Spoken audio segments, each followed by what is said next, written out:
హైవ్యూస్ ఈరోజు ఉదయం యావత్తు దేశం ఒక్కసారి ఉలిక్కిపడింది. కారణం నేను I think 10 years more than అవుతుంది. మా ఫ్రెండ్ పున్నారెడ్డి వాళ్ళ ఇంట్లో అప్పుడు ఉండేవాడిని. అంటే వాళ్ళ మిస్సెస్ ఊరెళ్ళిందిలే. సో వాళ్ళ ఇంట్లో సిస్టమ్ ఉండేది. నచ్చిన సినిమాలు పెట్టుకొని చూసుకుంటూ ఉండేవాడు. నేను గ్రూప్స్కి వాడి ప్రిపేర్ అవుతూ మళ్ళీ జర్నలిజం రెగ్యులర్గానే వెళ్తున్నాను. అప్పుడు వాడు కలెక్షన్లో అన్స్టాపుల్ అని చెప్పేసి ఒక మూవీ ఉంది. అది వచ్చేసి ఏంటి, ఒక ట్రైను డ్రైవర్ ఎవరూ లేకుండా మూవ్ అయిపోయింది.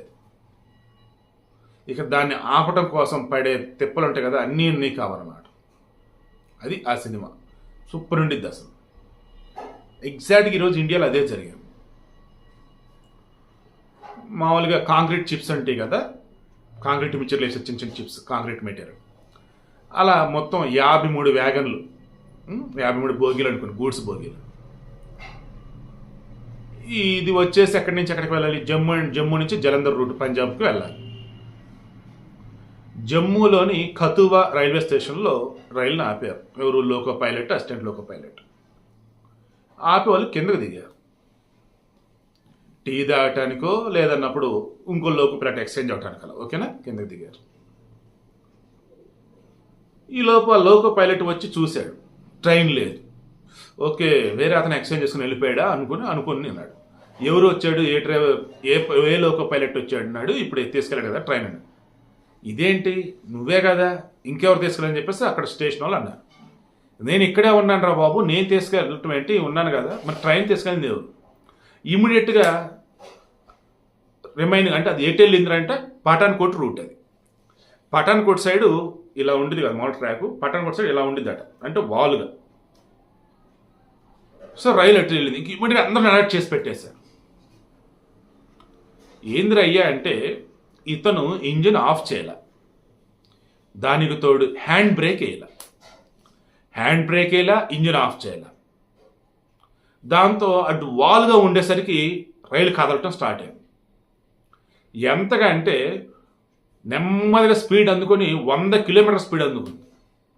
అలా 84 కిలోమీటర్లు ట్రావెల్ చేస్తూనే పోయింది. చివరికి ఈ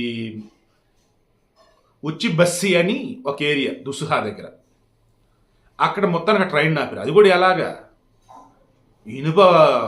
ఇసుక బస్తాలు, చెక్క దిమ్మెలు అన్నీ పెట్టేసి కంట్రోల్ చేశారు దాన్ని. మొత్తం 84 కిలోమీటర్ వెళ్ళింది.